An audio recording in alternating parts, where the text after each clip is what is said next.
உங்க நகை ஏலத்துல போகும்னு உங்களுக்கு தெரியுமா? 4% மானியம் கோல்டு லோனுக்கு கிடைக்குதா? உங்க நகை ஏலத்துல போற மாதிரி இருந்தா அதை ஃப்ரீயாவே எந்த சார்ஜஸும் இல்லாம மாத்தி கொடுப்பாங்களா? இஎம்ஐ ஆப்ஷன்ல கூட கோல்டு லோனுக்கு பேமெண்ட் பண்ணலாமா? இப்படி கோல்டு லோன் பத்தின பல கேள்விகள் உங்க மைண்டுக்குள்ளார ஓடிக்கிட்டே இருக்கும். இது இல்லாம பல கேள்விகளும் உங்களுக்குள்ளார ஓடிக்கிட்டே இருக்கும். இந்த கேள்விகளுக்கெல்லாம் பதில் சொல்றதுக்காக தான் இந்த வீடியோவை நாங்க போட போறோம். மறக்காம ஸ்கிப் பண்ணாம இந்த வீடியோவை ஃபுல்லா பாருங்க. கேட்டதை கொடுக்குமாம் அற்புத விளக்கு வண்டர்லேம்ப். வண்டர்லேம்ப் நேயர்களுக்கு வணக்கம்.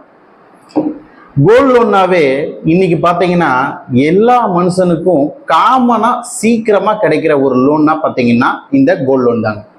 ஏன்னு பார்த்துக்கோங்களேன், போன உடனே பணம் வாங்கிட்டு வந்துடலாம், ஒரே நாளில் சீக்கிரம் முடிஞ்சிடும், நம்ம கையில் இருக்கிறத வச்சே நம்ம லோன் வாங்கிக்கலாம், யாரையும் போய் டிபெண்ட் பண்ண தேவையில்லை, கேரண்டிக்கு யாரையும் கூட்டு போக தேவையில்லை, நகையை கொண்டு போய் கொடுக்குறோம், பேமெண்ட்டை கொடுக்குறாங்க, இமீடியட்டாக செட்டில் பண்ணுறோம், பிரச்சனை சால்வ். ஸோ இவ்வளோ சீக்கிரமாக முடியறதுனால தாங்க நிறைய பேர் இன்னைக்கு ஒரு 100 பேர் இருக்காங்கன்னா 90% பேர் வந்து பார்த்தீங்கன்னா கோல்டு லோன் வாங்கியிருப்பாங்க. ஆனால் என்னென்ன விஷயங்கள்லாம் நீங்கள் பார்த்து கோல்டு லோன் வாங்கியிருக்கீங்க, பார்க்காம கோல்டு லோன் வாங்கியிருக்கீங்க அப்படின்றது தான் இன்னைக்கு இந்த வீடியோவில் நம்ம பார்க்க போகிறோம். கோல்டு லோன்றாலே முதல்ல எல்லாரும் கேட்குற விஷயம், ஒரு கிராமுக்கு எவ்வளோங்க ரேட்டு? இந்த கிராம் ரேட்டு எப்படி ஃபிக்ஸ் பண்ணுறாங்க? கோல்டு லோனை பொறுத்த வரைக்கும் கோல்டு ரேட்டை பொறுத்து தாங்க இந்த 1 கிராம் ரேட்டுன்றதை ஃபிக்ஸ் பண்ணுவாங்க. அப்போ ஒரு பேங்க்ல 5300 ஒரு பேங்க்ல 5500 ஒரு சில இதுல 4500. என்னங்க கான்செப்ட் இது? ஒருத்தர் ஒரு மாதிரி சொல்றாங்களே. ஆமாங்க, பிரைவேட் செக்டாரை பொறுத்த வரைக்கும் ஒரு ரேட்டு, கவர்மெண்ட் செக்டாரை பொறுத்த வரைக்கும் ஒரு ரேட்டு, ஃபினான்ஸ் கம்பெனி இருப்பாங்க இல்லையா, ஸோ அந்த ஃபினான்ஸ் கம்பெனிக்கு ஒரு ரேட்டு. ஸோ அவங்கவுங்க சர்வீஸ்க்கு தகுந்த மாதிரி அவங்கவுங்க தான் ரேட் ஃபிக்ஸ் பண்ணிக்குவாங்க. அப்புறம் நான் என்ன ரேட்டுன்னு தாங்க நாங்கள் நினச்சிக்கிறது. கோல்டு ரேட்டு என்னவோ அதுல இருந்து எல்டிவி 75% நீங்கள் ஒரு ஆவரேஜாக அசஸ் பண்ணிக்கோங்க. எல்டிவினா லோன் டு வேல்யூன்னு சொல்லுவாங்க. அதாவது குறைஞ்சபட்சம் ஆவரேஜாக ஒரு கிராமுக்கு ஒரு 5000 ரூபாய் நீங்கள் எடுத்துக்கலான்னு வச்சுக்கோங்க. சரிங்க, ஒரு கிராமுக்கு 5000 ரூபாய். நான் ஒரு பவுன் நகை கொண்டு போகிறேங்க, எப்படிங்க அசஸ் பண்ணுவாங்க, எப்படிங்க லோன் கொடுப்பாங்க? இப்போ பார்த்தீங்கன்னா ஒரு பவுனுக்கு 8 கிராம் இருக்கு. ஆனால் பேங்க்ல என்ன பண்ணுவாங்கன்னு பார்த்தீங்கன்னா மேக்சிமம் நிறைய பேங்க்ல 10 கிராமுக்கு 1 கிராம் குறைச்சிருவாங்க. காரணம் என்னன்னு பார்த்தீங்கன்னா அவங்க சொல்ற ரீசன்ஸ் வந்து கல் நகை இருக்கும், அழுக்கு இருக்கும், ஸோ இதெல்லாம் சில கலந்துருக்கும், செம்பு கலந்துருக்கும் அப்படின்ற மாதிரி சொல்லி 10 கிராமுக்கு 1 கிராம் கழிச்சுட்டு தான் ரேட்டே கொடுப்பாங்க. இது பார்த்தீங்கன்னா கவர்மெண்ட் பேங்க் செக்டார்ல நடக்கக்கூடியது. ஆனால் இந்த பிரைவேட் செக்டார்லையும் ஃபினான்ஸ் கம்பெனிலையும் பார்த்தீங்கன்னா உங்களுக்கு 10க்கு 1 கழிக்க மாட்டாங்க. மேக்சிமம் ஒரு 200 மில்லியிலேருந்து 500 மில்லி தான் கழிப்பாங்க. ஏன்னா அவங்களுக்கு எல்லாமே செக் பண்ணி வாங்குவாங்க, அவங்க தைரியமாக ரிஸ்க் எடுப்பாங்க. ஆனால் கவர்மெண்ட் பேங்கை பொறுத்த வரைக்கும் கொஞ்சம் பொறுமையாக தான் போவாங்க. ஸோ உங்களுக்கு ரேட்டு எனக்கு ஜாஸ்தியாக வேணும், கிராமு கம்மியாக தான் இருக்குது அப்படின்னா நீங்கள் அப்போ இந்த செக்டாரை தான் சூஸ் பண்ணணும். கவர்மெண்ட் செக்டார் போனீங்க அப்படின்னா உங்களுக்கு ரேட்டு கொஞ்சம் கம்மியாக வரும். இதெல்லாம் விடுங்க, ரேட்டு வாங்குறோம், ஆனால் ரேட் ஆஃப் இன்ட்ரெஸ்ட்னு ஒன்று இருக்கு இல்லைங்க. கரெக்டுங்க, ரேட் ஆஃப் இன்ட்ரெஸ்ட்டை பொறுத்த வரைக்கும் கவர்மெண்ட் பேங்கை விட பிரைவேட் பேங்க்கு கொஞ்சம் ஜாஸ்தின்னே சொல்லலாம். ஸோ எதுன்னு சொல்லிட்டு நீங்கள் உங்களோட கம்ஃபர்ட்டுக்கே விட்டுறேன், நீங்களே சூஸ் பண்ணிக்கோங்க. அடுத்ததா பார்த்தீங்கன்னா இந்த கோல்டில் என்ன ஆர்னமெண்ட்ஸ்லாம் வாங்குவாங்க, என்னென்ன ஆர்னமெண்ட்ஸ்லாம் வாங்க மாட்டாங்கன்னு பார்ப்போம். கோல்டை பொறுத்த வரைக்கும் முதல் விஷயம் என்ன கேட்பாங்க, காயின் வச்சிருக்காங்க வாங்கிக்கிறீங்களா? இந்த கோல்டு காயின் பார்த்தீங்கன்னா 22 கேரட் கோல்டு காயின் தான் இப்போ கடையில எல்லாம் விற்கிறாங்க.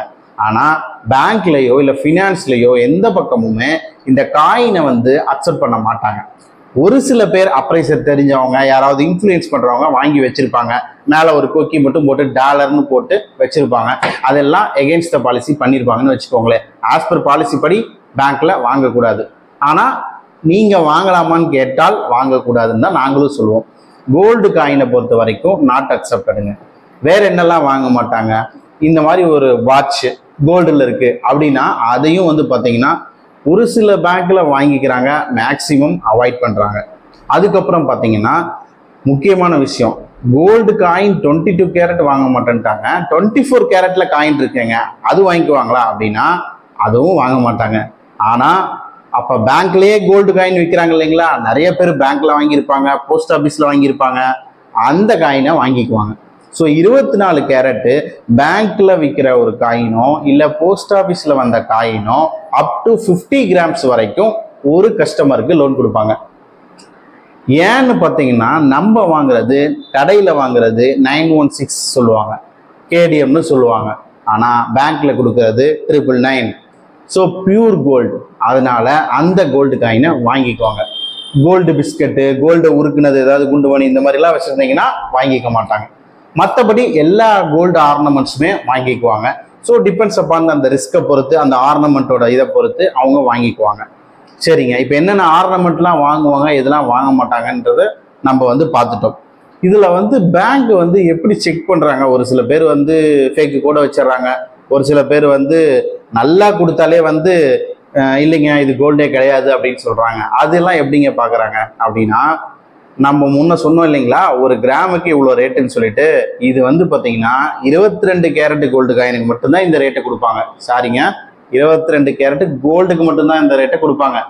ஆனால் அவங்க நகையை பார்த்து மச்சம்னு சொல்லுவாங்க. அப்ரைசர்னு ஒருத்தவங்க பேங்க்ல இருக்கவங்க மச்சம் பார்க்கறதுன்னு சொல்லுவாங்க. ஸோ கோல்டோட கிளாரிட்டி 22, 21, 20, 19, 18 இந்த மாதிரி பார்த்து 22 மட்டும்தான் அந்த ரேட்டு. அதை விட கொஞ்சம் கம்மிங்க, 21 தாங்க இருக்கு, 20 தான் இருக்குன்னா அதுக்கு தகுந்த மாதிரி ரேட்டையும் கம்மி பண்ணுவாங்க. ஒரு 100 ரூபாய் கம்மியா, ஒரு 200 ரூபாய் கம்மியா, இந்த மாதிரி கோல்டு ரேட்டையும் உங்களுக்கு கம்மி பண்ணி கொடுப்பாங்க. ஸோ உங்களோட இது 916 இருந்து ஹால்மார்க் போட்டு கேடிஎம் சீல் போட்டு நீங்க பேங்க்ல கொடுத்து 22 கேரட் கிடையாதுங்க இது கம்மி தான்னு சொன்னாங்கன்னா நீங்க தாராளமா அப்ரைசரை கேள்வி கேளுங்க. ஏன் அப்ப ஹால்மார்க் போட்டிருக்கு, கவர்மெண்ட்டை விட நீங்க பாக்குறது சரியா அப்படின்னு நீங்க தாராளமா கேள்வி கேட்கலாம். அதுக்காக தாங்க இவ்வளவு தூரம் சொல்லிட்டு இருக்கோம். சரி, இதுவும் செக் பண்ணிட்டோம், கோல்டும் வச்சுட்டோம். எவ்வளவுங்க சார்ஜ் வாங்குவாங்க? ப்ராசஸிங் ஃபீஸ்னு ஒரு சில இதில் வாங்குறாங்க, அப்ரைசர் சார்ஜ்னு ஒரு சில இது வாங்குறாங்க. இதில் பெருசாக எதுவும் வராதுங்க. 300 ரூபாய் அதிகபட்சம் வாங்குவாங்க. இல்லை இந்த ப்ரைவேட் பேங்க்ல போனோம்னா ஒரு 0.5% அதிகபட்சம் வாங்குவாங்க. ஸோ இதை தவிர இதில் பெருசாக சார்ஜஸ்ன்னு எதுவுமே வராது. ஆனால் ஒரு சில பேங்க்ல, ஒரு சில ஃபினான்ஸ்ல ப்ரீ க்ளோசர் சார்ஜ்னு ஒன்று கோல்டு லோனுக்கும் வச்சிருக்காங்க. அது உங்களுக்கு அப்ளிகபிள் ஆகுமான்னு கேட்டுக்கோங்க. மேக்சிமம் கவர்மெண்ட் பேங்க்ல இருக்க சான்சஸ் இல்லை, ஆனால் இந்த பிரைவேட் செக்டார்ல இருக்கிறதுக்கு வாய்ப்பு இருக்கு. ஸோ அதை தெரிஞ்சுக்கிட்டு நீங்க அதில் கோல்டு லோன் வாங்குங்க. ஸோ சார்ஜஸ்ன்னு பார்த்தா இவ்வளோதாங்க, வேற எதுவுமே கிடையாது. எல்லாம் வாங்கிட்டோம். எவ்வளோ ஒரு மாசத்து ஸ்கீம்லங்க வைக்கலாம்?